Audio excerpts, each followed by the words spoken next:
V S Ranjith കൂടി വിവരങ്ങളുമായി നമ്മളോടൊപ്പം ചേരുകയാണ്. വി എസ് രഞ്ജിത്ത്, ഈ 3 പേർ ഇപ്പോൾ പോലീസ് അറസ്റ്റ് ചെയ്തിട്ടുണ്ട്. ഇവരെ കസ്റ്റഡിയിൽ വിട്ടുകിട്ടാനുള്ള ആവശ്യമടക്കം മുന്നോട്ട് വെക്കുമോ? എപ്പോഴാണ് ഈ കാര്യങ്ങളുമായി മുന്നോട്ട് പോവുക? മാധു, ഇന്ന് അവരെ കസ്റ്റഡിയിൽ ആവശ്യപ്പെട്ടുകൊണ്ട് പോലീസ് കോടതിയെ സമീപിക്കും എന്നാണ് മനസ്സിലാക്കാൻ സാധിക്കുന്നത്. ഈ കേസുമായി ബന്ധപ്പെട്ട് നിരവധി വിവരങ്ങൾ പോലീസിന് അറിയാനുണ്ട്.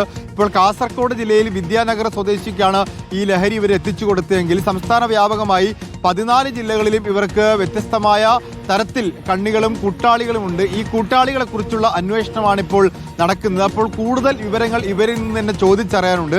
ഓരോ ജില്ലയിലും ഇവർക്ക് എത്രത്തോളം ബന്ധം ആഴത്തിലുണ്ട്, എവിടെയൊക്കെയാണ് ഇവർ ലഹരി ഇടപാടുകൾ നടത്തിയിരുന്നത്, ആരൊക്കെ ഇവരെ സ്വാധീനത്തിലുണ്ടായിരുന്നു എന്നൊക്കെ പോലീസ് അന്വേഷണത്തിൽ വരും എന്നാണ് മനസ്സിലാക്കാൻ സാധിക്കുന്നത്.